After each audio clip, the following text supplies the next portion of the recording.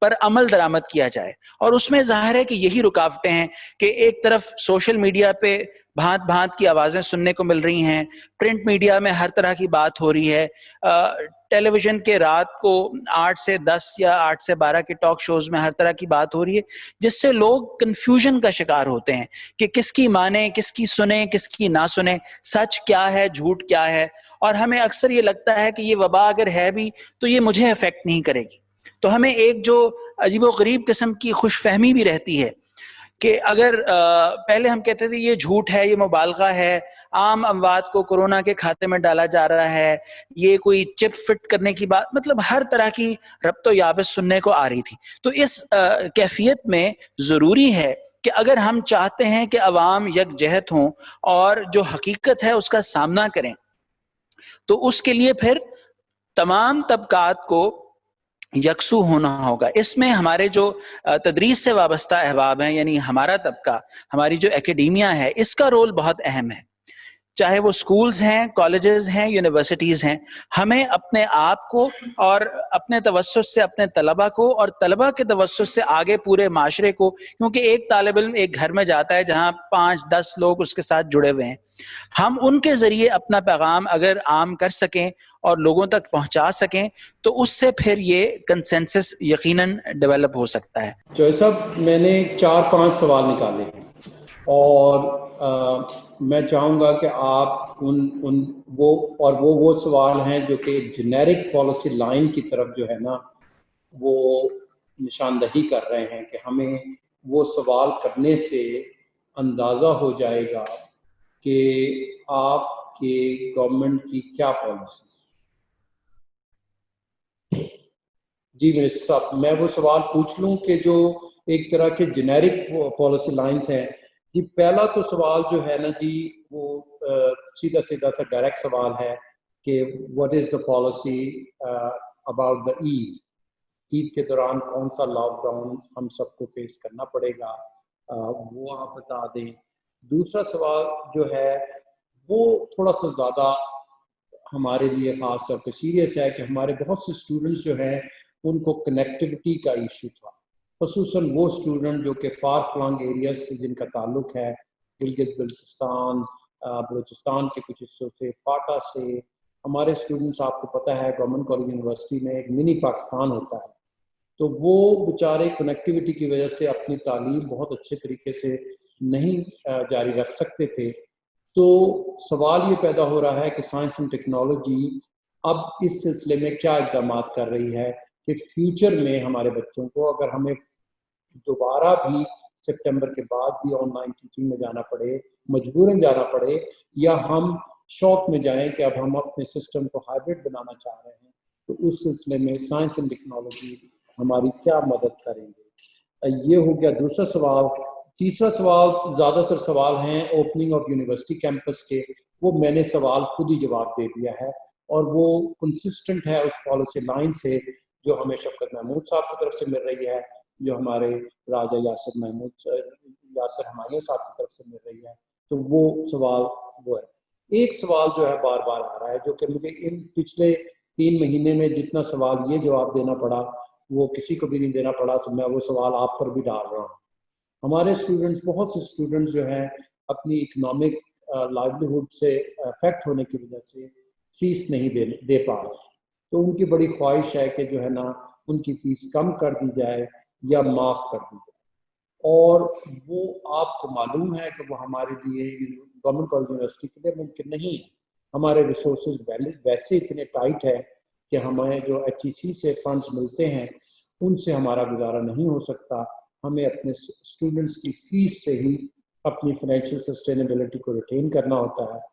تو آپ اس سلسلے میں کیا کہیں گے کہ گورنمنٹ کی پالیسی لائن کیا ہے کہ پبلک سیکٹر یونیورسٹیز کو زیادہ اچھے فائنینشیل ریسورسز دیے جائیں تاکہ ہم اپنے وہی ریسورسز پاس آن کر سکیں ان اسٹوڈنٹس کی طرف کہ جن کو ضرورت ہے. اچھا, اس میں 5واں سوال جو آخری سوال ہے, میں نے یہ سارے سوال ایک دفعہ میں کر دیے ہیں تاکہ آپ جواب دے دیں, اور اگر آپ کہیں گے تو میں دوبارہ یاد دلا دوں گا. وہ ہے جی کہ اب یہ پینڈیمک میں آپ لوگوں نے 2-4 کام بڑے